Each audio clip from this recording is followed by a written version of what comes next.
The Grow My Cleaning Company podcast helps owners of cleaning companies just like you to grow your company and yourself so you can make more money and finally get the time and money freedom that probably got you into this business. Discover how to automate and create systems that allow you to grow like crazy without losing control. If you dig the show and want to show some love, subscribe, rate, and review on iTunes. It really helps. Enjoy the show. Hey, Cleaning Nation, Mike Campion here with Janelle Newell. I don't think I've ever said that to Adele. I don't know that I've ever said that together. And I just realized how fun that is to say, Janelle Newell. Yes, E's and L's. I've known you too long to just now discover what a fun name that is to say. Janelle Newell, how are you? Okay, so as excited as I am about Janelle and her fantastic name, she's one of our mindset coaches here at Grow My Cleaning Company. And I'm really excited to share both of our perspectives on today's topic, which is having a lifestyle of $10,000 a month in profit or $100,000 a year in profit, only working 10 hours a week. We've been coaching for 8 years, and this whole time we've been talking a lot about how to grow $1 million company and make more money and work less, but in somewhat general terms. And we found that 100% of the people that we work with want either to make $100,000 a year working 10 hours a week or less, or more than $100,000 a year with the ability to work 10 hours a week or less from anywhere in the world. And 100% of the people that like to make $200,000 or $300,000 have to go through $100,000 a year first. There's no way to go from 0 to 200 without passing through 100 town. And some are like, I'll work more, which, believe it or not, can be part of the problem. We try to say, I'm going to work more often or more quantity, but we don't. That's limited, right? There's a very finite quantity of work. If we just take 8 hours to sleep or 6 hours, God forbid, 7 days a week, we all have exactly the same hours. So once you hit that, and a lot of people, that's well under 10 grand in profit, and they're working all they can work. If quantity of hours is your lever, there's no more lever to push. You can stop sleeping and die. That's about it. There's no other option. So the quantity gets to be it. So we've done a really good job of refocusing our content on how to have this life. And we're really rolling out. And again, it's very similar to what we've been doing before, but this is going to be specifically for how to work 10 hours a week or less, making 100 grand a year. And if you want information, go to growmycleaningcompany.com / I think it's 100x10. Yeah. 100x10, like 100 hours, 100 grand a year times 10 hours a week. Okay. So that's that. That said, what we found when it comes to the what to do and how to do it, we're really, really good at that. We can tell you exactly what to do and exactly how to do it. But I'm going to say often the biggest problem, if not always, but often the biggest problem is fear and belief of, I can't do that. It doesn't make sense. We get into this weird thing of, I've been cleaning for X amount of years, and we don't articulate this, but when we walk through people through this, so we see them feel it. I don't know what to do when I wake up. If I don't have to go clean every day all day, who am I? What does this mean to my life? Which can be earth shattering.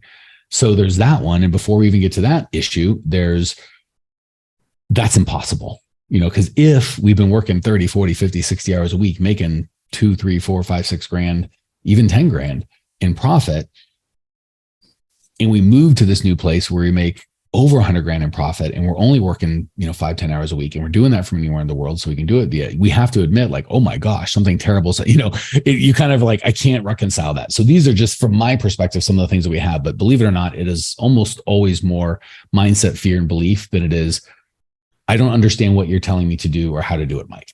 So that's the bulk of what I wanted to say. Now we're just going to let Janelle, who's dealing with on the mindset side, walk through the fears that you guys are feeling and might run into to get this $100,000 a year, 10 hour a week lifestyle. Yeah. So, the interesting thing is that so often we build a box for ourselves that says we have to work hard in order to be successful. And that's like hardwired in our culture, right? So it's kind of a underpinnings of our culture in North America that you work hard and, you make money. It's almost, I'll call it an employee mentality. Right? You work hard and you get money, and that if you're not working hard, then somehow we don't deserve or we're not entitled to that level of money, right? So there's a couple of phases of this. And the first one is, are you an employee or are you a CEO, right? Are you an employee, or can you let go of some of this doing, actually hands in doing, to step up to become a manager, first of all, right? Hiring and training people. And then the next level is the CEO, like truly the systems are in place, the people in place. And now you are doing the CEO job, and there's boots on the ground below you who are doing the business, right? Those are your employees. So we gotta first of all increase our box to believe that we are the best use of our time is not to be the boots on the ground, right? The best use of our time is not to be the person who is still cleaning. That actually doesn't serve your clients. There are people out there that are great at that, and that's their happy place, and they really want the security of that job. Let them clean. Let them do the job. And if you think you're that person, I love cleaning. Typically, that's someone that really doesn't love cleaning, but this is the defense mechanism, or they do like cleaning, but they don't want to have to clean to pay their bills. They don't want to have to clean every day, all day. So there's a lot of stories we tell ourselves, like Janelle was saying, that do not serve us. I am the magic cleaner. My clients will only accept me. I love cleaning, and maybe you do. I'm not saying you don't, but you can either be an owner or you can be a cleaner. So if you love cleaning more than being financially successful and owning a cleaning company, that's fine. Be a cleaner, get a job. Just like Janelle said, there's no shame in that. But if the truth of the matter is you're like, well, I like cleaning, but I love owning a business, and that's really my passion. Okay, well then sometimes you have to give up something good. And I don't know that the owner of a cleaning company trying to clean stuff is good, but sometimes you have to give up something good to get something great. The second thing Janelle said is so good. God, there's so much you're saying. Okay. So one caveat I want to say, I'm not saying you never have to work hard to make money, to create the systems and processes to set this up. You are going to have to do some work, but most of it's internal, right? We think it's external. I'll do more stuff. It's generally doing more of the right stuff and less of the wrong stuff. So you can do the wrong stuff 100 hours a week and get virtually nowhere. I think I just did for our program, it's like less than 40 hours worth of work to get this all set up forever. And most of that work is thinking and high dollar work, very expensive work, and creating things and doing things that are harder. So just Janelle's making a really good point. The world tells us you have to work all the time forever to get paid or to make money. Not the truth. But at some point you do have to work, but you can work on your business, creating systems that will pay you in the future. As opposed to doing cleaning toilets, which will need to be cleaned next week and the week after. And by the way, there's some of you guys and gals going, I'm out of cleaning. Great. If you're still just working 50 or 60 hours in the office, same problem. You've elevated yourself a step, but you just went from I'm the cleaner to I'm the manager. But what we really want is the owner, and the owners only, or not exclusively, but generally 90% of their time working on their business, on projects that they can pick up or set down or work from anywhere in the world. Not like I have to go do payroll and it has to be done every week or whenever the case may be. So the two caveats I want to give is, one, it's not that you never have to work. You just don't have to work forever. Two, the quality of your work is so much more important than the quantity. So sometimes there's going to be some quantity, right? You're not going to get down to zero. And if you want to build this 10-hour a week, $100,000 plus lifestyle, it might take you more than 10 hours a week to get that. But once you create it over, weeks or months, then you don't have to do that anymore. The last thing, and I want to get Janelle's take on this, is you said it perfectly. There's beliefs that are not serving people. I'm going to hit 3 or 4 and you can just take them as you like. Like you said, I have to work really, really hard. And again, there's the unspoken belief that I said, if I've been working really, really hard for $5,000, what does that mean about me if I work a lot less and make $10,000? Does that mean I'm stupid? We do a bunch of shitting on ourselves and then like judging ourselves. And then we're like, well, I'm not willing to do that judgment, so I'll just keep failing. It also means, here's the big one.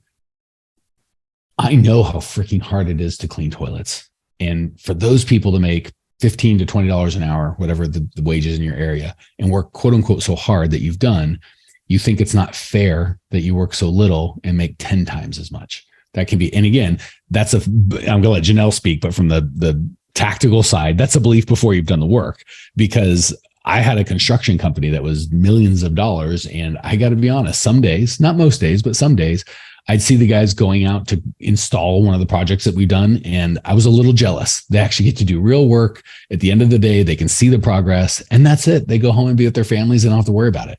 That was not my life. A lot of the stuff I did was mental, and I couldn't see anything get done. And I was still thinking about it at the end of the day. So and again, is it fair that I made way more than them? Depends on what you think. Hey, they could go build that same thing. They didn't want to. They just wanted to enjoy the day. So those are the big fears I think people have of what does it say about past me if I have this new life? I'm somehow taking an advantage of someone if I make work way more and I'm doing quote unquote easier work and certainly less work. And then there's also, if I can get really to meddling, there's this belief that, money is evil. And again, if you're a Bible believer, the Bible does not say money is evil. It says the love of money is the root of all evil, which is very different than money's evil. But if we believe rich people are bad, and there's kind of a theme of that going in our society, it's really hard to be a rich person. All right, there's a cornucopia of mess. I threw it against the wall. Pick one you like. Well, let's start with the money. First of all, making $100,000 a year in profit doesn't make you a rich person in this country. In fact, call that minimum wage it makes you middle class. Well, and again, in some areas of the country, middle class. In some areas, still poor. Try living in a house with 2 kids in California, $100,000 a year in San Francisco. Good luck. Yeah. So we're not talking about what Apple just hit $3 trillion.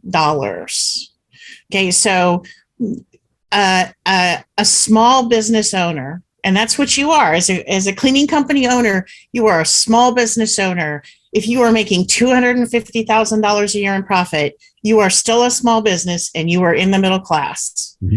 We are not talking about millions of dollars here, right? And so you're right. We have to uncouple that number, which may feel like a really big number. If you're working for wages, right? If you're working, an hour for $1 amount, you're working for wages. That number can feel really, really big. And there can be some guilt associated with it. And so the first thing is we have to look at that assumption, right? Like that box. And, you kind of want to ask yourself, is it really true? Right? And this is why it's so great to be in a community of business owners who are at various stages of the process. So, yes, there are clients with you right now who are doing the 100 by 10, right? They have figured it out. They've put in the work, they put in the systems, they follow the steps, but they've done the work to be able to embrace that this is possible, right? And that they are deserving of it. And by them stepping into that level of ownership and trusting people, right? So this is huge because in order to live that kind of lifestyle, I'm going to work 10 or 20 hours a week and have these people working for me. It's serving my clients at this level. I have now put my trust in other people. I'm supporting them and their families. You are generating like all of this goodness in the world. You are providing somebody with a stable job that allows them to have that income for their family, as opposed to you having, your 30 clients that you're out there cleaning their houses and that's it. Now you have 300 clients and you have all of these employees out there who are now, again, stable jobs, making good money. They are secure in their lives. You trust them, which is huge for their own well-being and mental goodness, right? And so there's all of these levels, these ripples of effect that you're making in the community by being a higher level business owner as opposed to just building yourself a job. Hey, new friend, love that you were here. If you want more Cleaning Nation, more us, you can check us out on YouTube.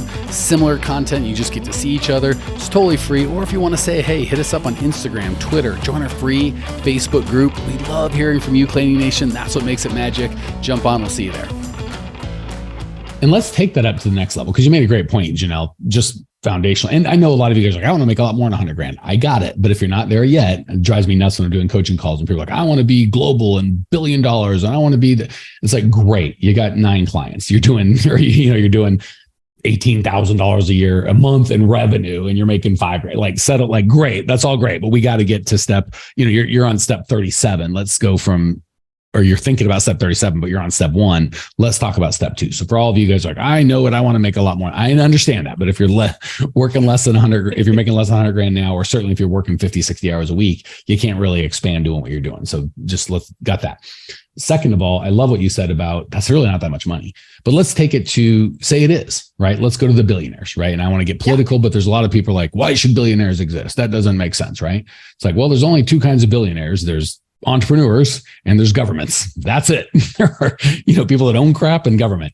The government has a gun and they say, if you don't give us some of your money, we're going to put you in jail or shoot you in the head, or use the gun to put you in jail. Fine. And again, supposedly they're for the public good. And you can, sure, different people have different thoughts. And like every government, I'm sure some of it does great for the public and some of it maybe not so much. That's every government. I think, it doesn't matter about your political beliefs. We can all agree the government's pretty good at wasting money, and they do some pretty good stuff as well. Whereas entrepreneurs, the only way they get money, they have no gun. The only way a billionaire can exist is to give massive amounts of value to massive amounts of people. So that's it. There's no other option. So you might go, Jeff Bezos worked, and his blah, blah, blah. Great. It's a political discussion, but he didn't have a gun. None of us have to go to Amazon, so we also like go to Amazon to like buy a thing so we can talk about how bad Jeff Bezos is, but we're using Amazon or Steve Jobs. Well, Steve Jobs passed, but whoever these rich people are, again, if you're not in the mob and you're not in the government, you can make an argument they're similar. Sorry, getting a little feisty. There's no way you can make money without bringing value. And the more money that you make, and we can disagree or talk about, we're not going to talk about taxes or nonsense about how that money gets distributed, blah, blah, who cares? But we all agree, regardless of your political beliefs, the only way, if you're not, you don't have a gun effectively, the only way to make that kind of money is to give a crap ton of value. And like Janelle said, not just to, and I will get a little political here, like the Amazon people or the Walmart people, like, this sucks, they're not giving us fair wages. Then go somewhere else. You're obviously there because you think it's the best job available for you. And if you're like, well, it ain't, great, get a better job, man. So the only thing worse than, employing hundreds of thousands of people is then have the government, people yell at you for going, how dare you pay these people for a job? It's like, do I have a gun? If Janelle is here because I have a gun to her head, we can argue about pay or anything and call me. And you're probably right? If she has to, if I have to use a gun to get her here, it's probably on me. If she's here on her own volition and I'm paying her a nickel and a hug, and obviously we don't violate labor law, so it's more than that, but she's happy with her nickel and a hug and I'm happy with her service. So again, you have to give value. That's the point. So there's no universe of like, well, those people, they're cleaning, they're working so hard, it's not fair. It's like, do you have a gun? Did you impel them in any way other than here's an opportunity? And did they say yes? And if they said yes, God bless, right? If you're lying, I'll pay you $20, but only 15, or you force them somehow. I've got your kids if you don't clean something. These are all problems. That's all on you.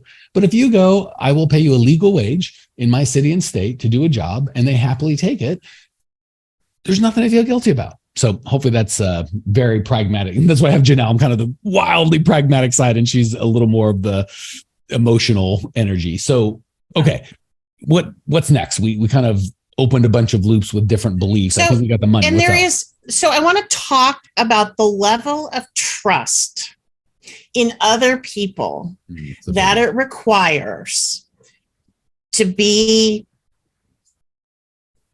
the person in charge.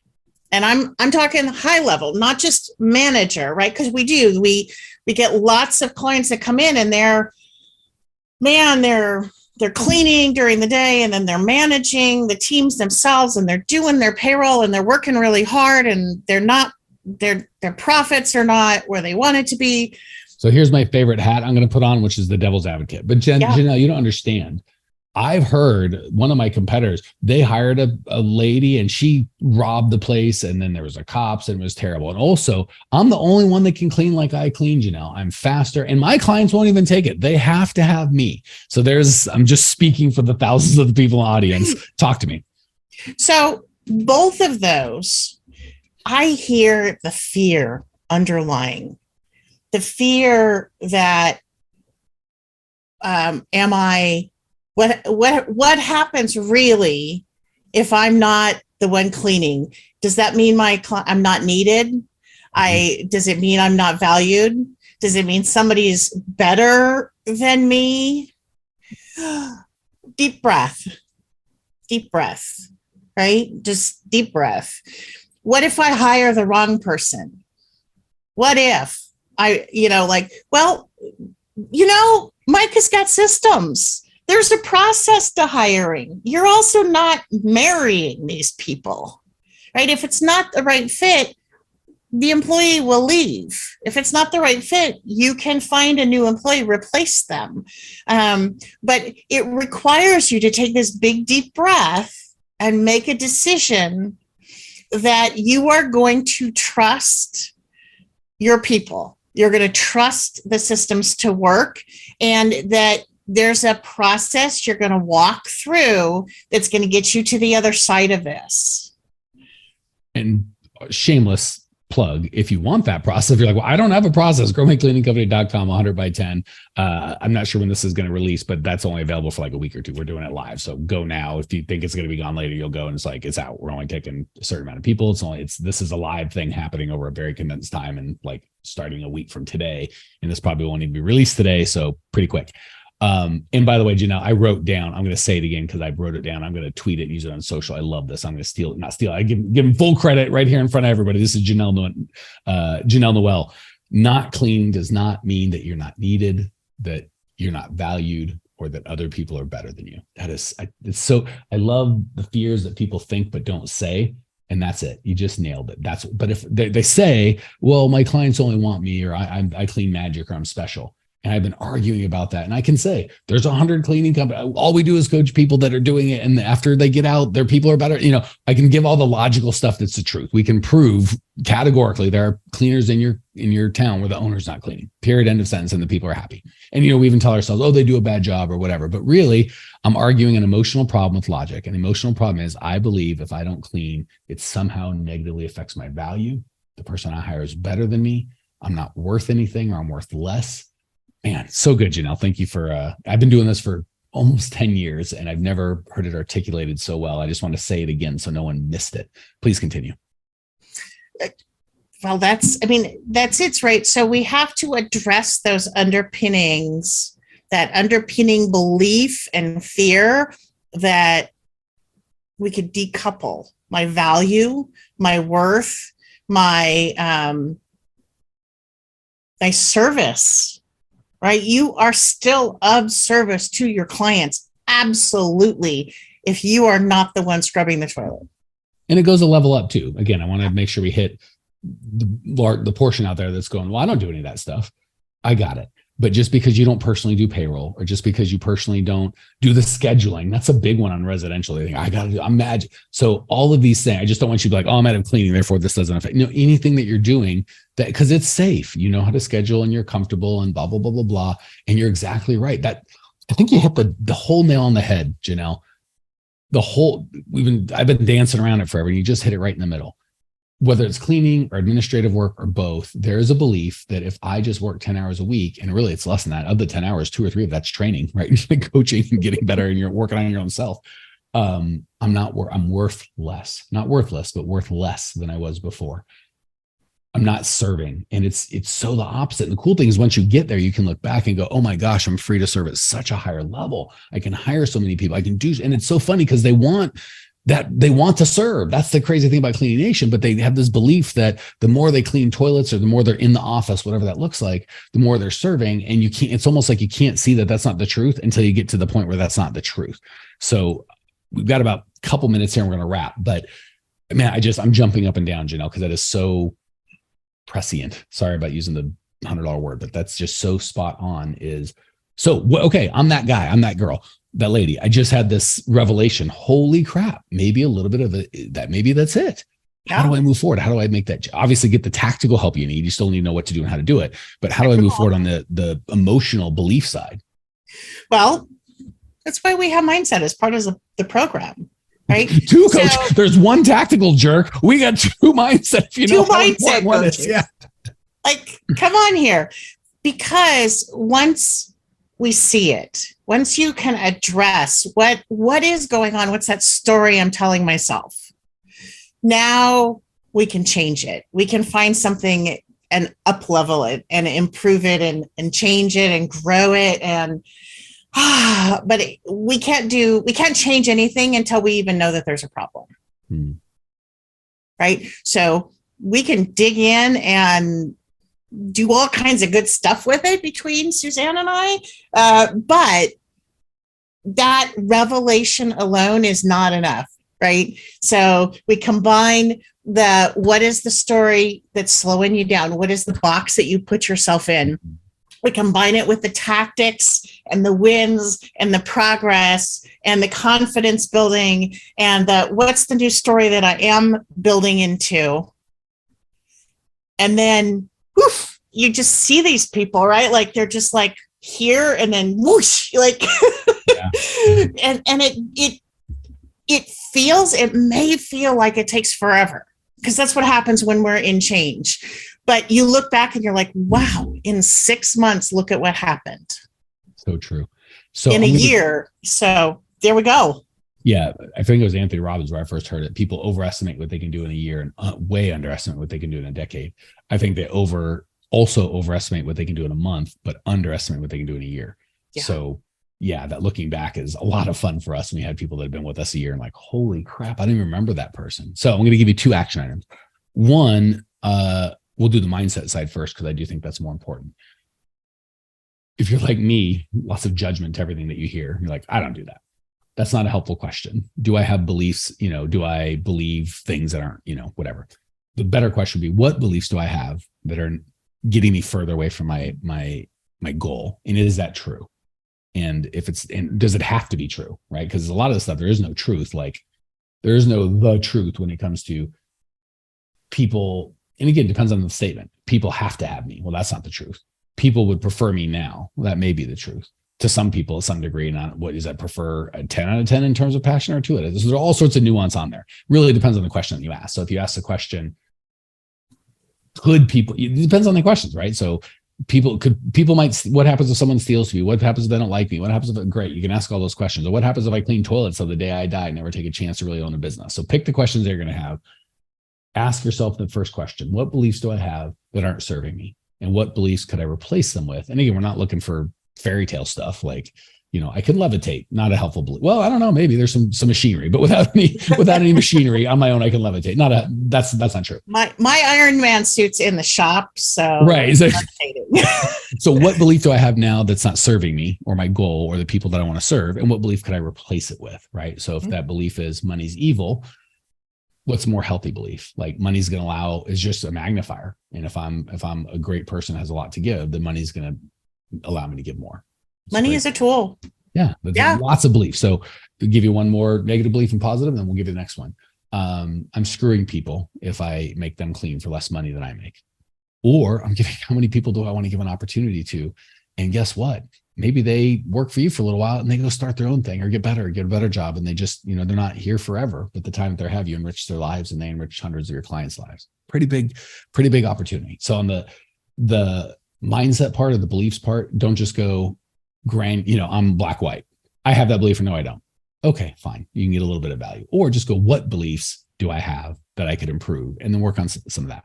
On the tactical side, again, if you are, because again, we're always helping people with our 9-week program for a very, very, very short amount of time. I think we're starting just a couple of days. We're going to put everyone through in like 10 days. It's going to be really fast. It's going to be really intense, but it's going to give you every what to do and how to do it that you need. So there will be now I've got the beliefs, but I don't know what to do. No excuse for that. growingcleaningcompany.com/100x10, 100 by 10. And we'll help you with the tactics. And hopefully this mindset stuff has really been helpful. Because again, I hate to say it, the tactics aren't easy, but they're simple. The mindset stuff, the beliefs, if I could wave a magic wand for every client coming in and go, they have the beliefs that they need, or they have all the knowledge and know-how, I'll take the beliefs every time. And I hate to say it, because I'm the one that delivers the less valuable part, the know-how, what to do and how to do it.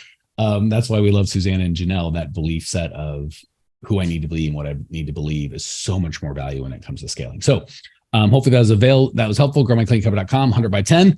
If you want to make $100,000 a year, working 10 hours a week, we can't wait to meet you. Talk soon. Well, here we are, the end of the podcast, and you made it. Great job.